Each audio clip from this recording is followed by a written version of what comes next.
Olá, domingo com a palavra. Mais um momento que Deus nos permite de estarmos juntos compartilhando a palavra de Deus.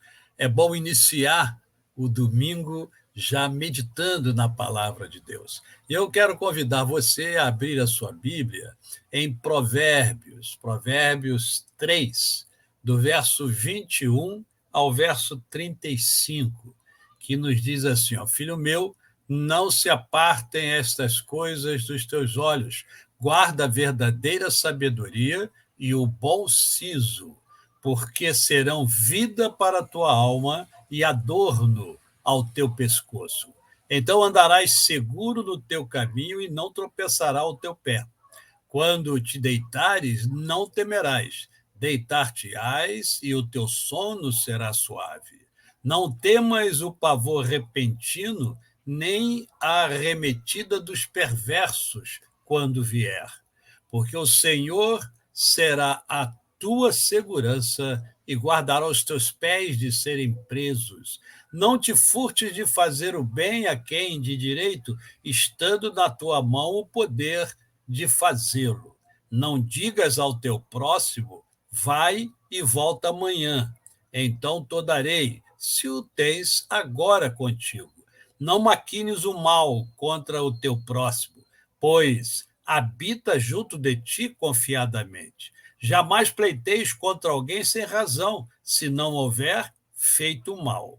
Não tenhas inveja do homem violento, nem sigas nenhum de seus caminhos, porque o Senhor abomina o perverso, mas aos retos trata com intimidade. A maldição do Senhor habita na casa do perverso, porém a morada dos justos ele abençoa. Certamente ele escarnece dos escarnecedores, mas dá graça aos humildes. Os sábios herdarão honra, mas os loucos tomam sobre si a ignomínia. Eu quero conversar com vocês sobre esses poucos versículos de Provérbios, porque eles nos trazem é, excelentes ensinamentos, né? E hoje o nosso tema é bondade e generosidade com o próximo. Por quê? Porque é isso que esses versículos de Provérbios 3 estão nos explicando. Né? O que Deus deseja é que eu e você sejamos pessoas bondosas e generosas com o nosso próximo. Por quê? Porque a caminhada do cristão ela tem que ser diferente. A caminhada do cristão precisa ser diferente. Por quê? Porque o padrão de Deus é mais alto. Se o padrão de Deus é mais alto, andar com ele, andar como ele deseja, é realmente diferente da maneira como a sociedade, de modo geral, vive. E aqui, no verso de número 21, a palavra de Deus começa nos lembrando sobre o ponto central do livro de Provérbios, que é a sabedoria, né? A sabedoria.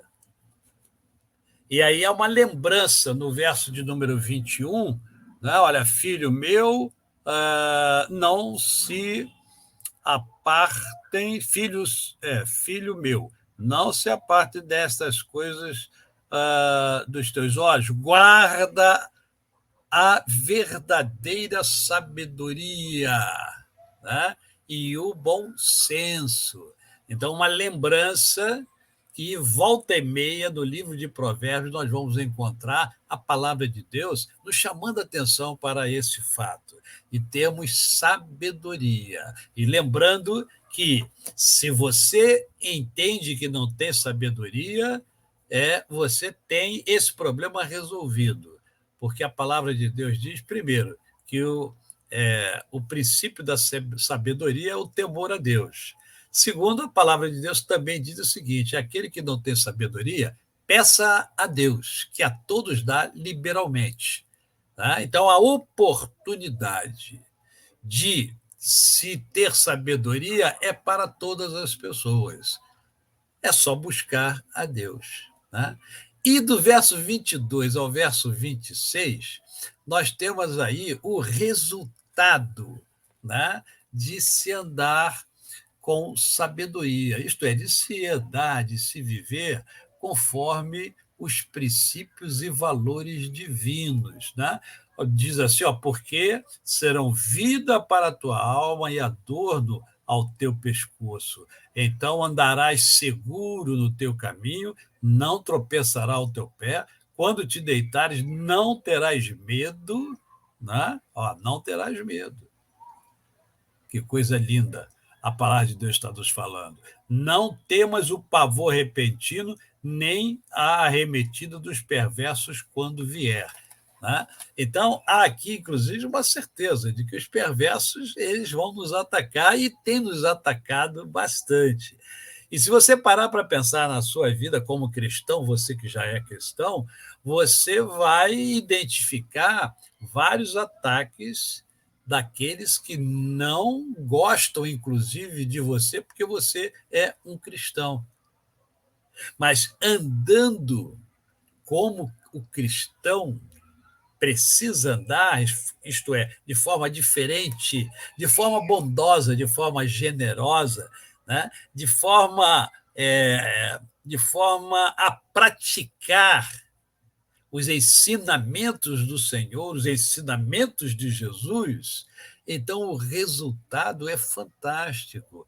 Você vive uma vida de segurança, não da segurança dos homens, que, aliás, eu diria que é insegurança, né? Que nós vivemos um mundo hoje completamente inseguro. Né? Eu estou aqui conversando com vocês, estou no meu apartamento e aqui a janela está aberta e eu posso ser alvejado aqui, né? Porque aqui perto tem os tiroteios e, às vezes, o barulho dos tiros vem até aqui. Né? E já ocorreu de alguns apartamentos aqui serem encontradas balas dentro do apartamento. Tá? Então, olha só, eu moro no 11º andar, mas não estou livre, porque não há segurança, né, humana suficiente. Mas Deus é a segurança. Ele nos dá essa segurança. Quando você pega do verso 27 ao 31, o que você encontra? Você encontra a conduta que Deus espera de nós. Isso é muito importante. Né? Por quê? Porque a palavra de Deus, ela não diz somente que a gente precisa andar nos princípios do Senhor, mas a palavra ensina-nos o que agrada a Deus e o que não agrada a Deus. O que Deus espera de mim e de você e o que ele não espera. Ora, se ele já mostra o que ele espera, então fica mais fácil da gente corrigir o nosso caminho, corrigir a nossa conduta. E do verso 27 ao 31, é exatamente isso que acontece. Né? Fala assim: olha, não te furte de fazer o bem a quem de direito.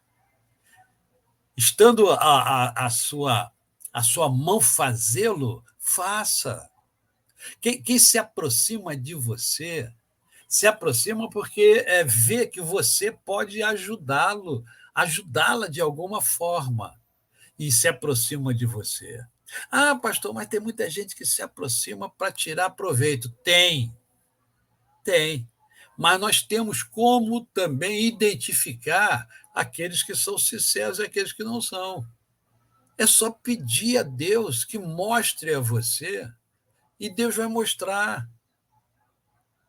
Aliás, Deus já deu a mim e a você essa capacidade, né, de penetrar um pouco no outro através do comportamento do outro. E aí a gente tem que usar o quê? A nossa sensibilidade, o nosso senso de observação, não se deixar levar apenas pelos sentimentos, porque às vezes a gente tem assim é muito suscetível a dramas, e aí as pessoas se aproveitam de nós por causa disso, porque conta um drama e você vai só com a emoção para de raciocinar, e aí as suas ações passam a ser ações movidas pelas emoções, né? E Deus não quer isso. O que Deus quer é que você use a sua capacidade intelectiva, a sua capacidade de pensar, de raciocinar, de analisar. Deus deu a mim e a você essa capacidade de analisar os fatos, né? Então, analise as pessoas. Agora, quando elas se aproximam de você, elas precisam de ajuda.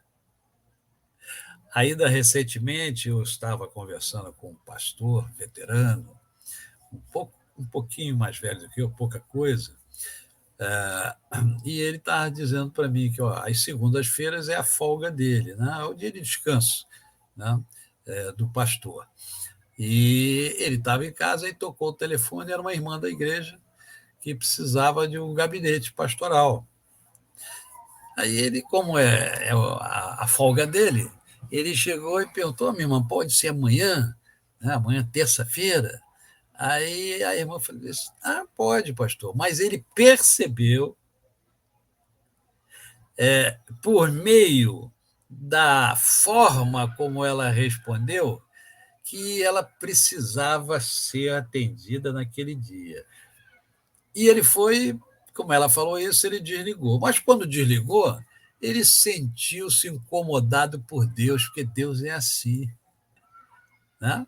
Você deve ter experiência nesse sentido. Aí Deus incomoda a gente mesmo. E aí Deus o incomodou. Aí o que ele fez? Ligou para a irmã e marcou com a irmã: mas, irmã, vamos fazer o seguinte: a irmã pode ir para a igreja agora? Então vamos lá. E tal. Aí foi lá, né? E aí, olha só que coisa linda aconteceu. Ele atendeu a irmã, orientou a irmã, orou com a irmã, e no domingo a irmã pediu para dar um testemunho. E deu esse testemunho, quer dizer, o testemunho de que ela estava aflita, ligou para o pastor e tal, aí contou detalhadamente, né, e falou o quanto foi importante para ela o pastor ter atendido. E, nesse sentido, eu sempre que tenho oportunidade, eu comento, pastor, gente, pastor foi vocacionado por Deus para estar presente na vida dos membros da igreja, na vida das suas ovelhas. Então, eu não gosto de agendamento pastoral. Tá? Para falar com o pastor, tem que agendar com a secretária da igreja, com o secretário da igreja. Não, não. Isso aí pode ser bom para chefe em algum departamento, entendeu? Para professor da faculdade, pode ser para um monte de coisa, mas para o pastor, não. Porque o pastor foi chamado para servir. E o pastor serve quando o membro precisa. E o membro precisa do dia da folga do pastor. E aí? Não, é minha folga, não vou atender? Não, não. E às vezes acontece as pessoas virem até nós e, de repente, a gente, sabe, não fazer aquilo que a gente pode fazer, que é ajudar esta pessoa. Então, a palavra de Deus diz como nós devemos agir, como nós devemos proceder. E aqui está falando aqui, estende a sua mão, né, e ajuda, né? Porque já que você pode. Não digas ao teu próximo, vai e volta amanhã. Cara, o problema é hoje. Eu preciso falar com o pastor hoje. Eu preciso falar com a pessoa naquela hora. Amados, quantas vezes eu saí de casa, eu já estava de pijama, deitado, tocou o telefone, eu atendi o telefone e estavam precisando de mim em outro bairro, que não é o meu bairro. Eu trocava de roupa, pegava o veículo e ia para a casa da pessoa, porque aquela pessoa está precisando. Há uma carência dela, ela está precisando de ajuda. E aí eu entro o pastor tem que ajudar. Mas eu estou usando o pastor como exemplo, né? Porque o pastor é igual a você, igual a mim. O pastor é gente. E a palavra de Deus foi escrita para a gente. É para mim e para você. Né? Então, essa palavra não é só para o pastor, só usei como modelo o pastor. Né? E aproveitei um exemplo que um colega me passou recentemente, né? E que acontece muitas vezes comigo, com você. Né? Então, não te furte de fazer o bem. Né? E não diga, não, volta amanhã e tal. Não, o meu problema é hoje, eu preciso hoje. Hoje, né? Na hora. Então, a palavra de Deus nos ensina: não maquines o mal contra o teu próximo. Eu acho incrível, né? Mas, infelizmente, existem cristãos que maquinam o mal. É por causa da natureza pecaminosa. E não por causa de Deus, porque Deus, né, ensina o quê? Não maquines o mal. Né? Não fica articulando a vingança, né, com relação a alguém. Não. Isso não agrada a Deus. E nós estamos aqui, né, na Terra para agradar ao Senhor. Esse deve ser o nosso propósito, agradar a Deus. E como é que a gente agrada a Deus? É fazendo aquilo que Ele ensina na sua palavra. Né? Jamais pleiteis contra alguém sem razão, se não houver feito mal. Né? Quanta briga, meu Deus do céu, quanta discussão existe até em meio dos irmãos da igreja. Porque, gente, olha só, presta atenção, aqui comigo aqui, ó, presta atenção. Nós somos seres humanos. E a igreja é composta de seres humanos. E todo ser humano é pecador, diz a palavra de Deus. Todos, significa que eu e você também, todos pecamos. E por isso fomos destituídos da glória de Deus. Mas essa glória, ela pode ser recuperada. Quando? Quando a gente aceita Jesus como Salvador, aceita o sacrifício de Jesus, quando a gente se arrepende, pede perdão pelos pecados e passa a ter uma vida conduzida pelo Espírito Santo de Deus, manuseando a sua palavra e aplicando a sua palavra dia a dia. Tá certo? É assim que a gente vai melhorando enquanto seres humanos. Nós temos que melhorar dia a dia. Eu tenho que ser melhor amanhã do que eu sou hoje, porque a palavra de Deus, ela nos ensina a melhorar. Então, não maquines o mal, porque isso não agrada a Deus. Né? Pelo contrário, isso aí é abominável ao Senhor. E para não me alongar, para não cansar você, né, eu quero fechar, né, com o último versículo que fala: os sábios herdarão a honra. Né? Sábio é aquele que se aproxima de Deus a cada dia, a cada momento, que amplia a sua esperança, que amplia a alegria dentro do seu peito, a despeito das adversidades da vida. A vida é feita de muitas adversidades, de tristezas e de alegrias. Mas quando se anda com Deus, nós temos uma capacidade de ultrapassar as tempestades, porque a gente sabe o que nos espera no final da tempestade. Então, trabalhe a bondade e a generosidade. Compartilhe com o outro aquilo que Deus tem dado a você. Compartilhe a alegria que Deus tem dado a você. Compartilhe a fé que Deus tem dado a você. Compartilhe o amor que Deus tem dado a você. E você vai ver o quanto isso vai fazer bem a você e ao teu próximo. Que Deus te abençoe. Vamos orar? Bendito Deus, obrigado, Senhor. Obrigado, porque a tua palavra é viva e ela é eficaz. Eu quero te pedir, Senhor, que tu abençoes grandemente as famílias que estão sendo alcançadas nesse momento, nessa gravação, para que a vida dessas pessoas seja uma vida frutuosa, seja uma vida de temor ao Senhor, seja uma vida de caminhada mais suave com o Senhor Jesus. Um bom domingo, um domingo abençoado para esses amados. É o que eu te peço, te agradeço em nome de Jesus. Amém. Até o próximo domingo.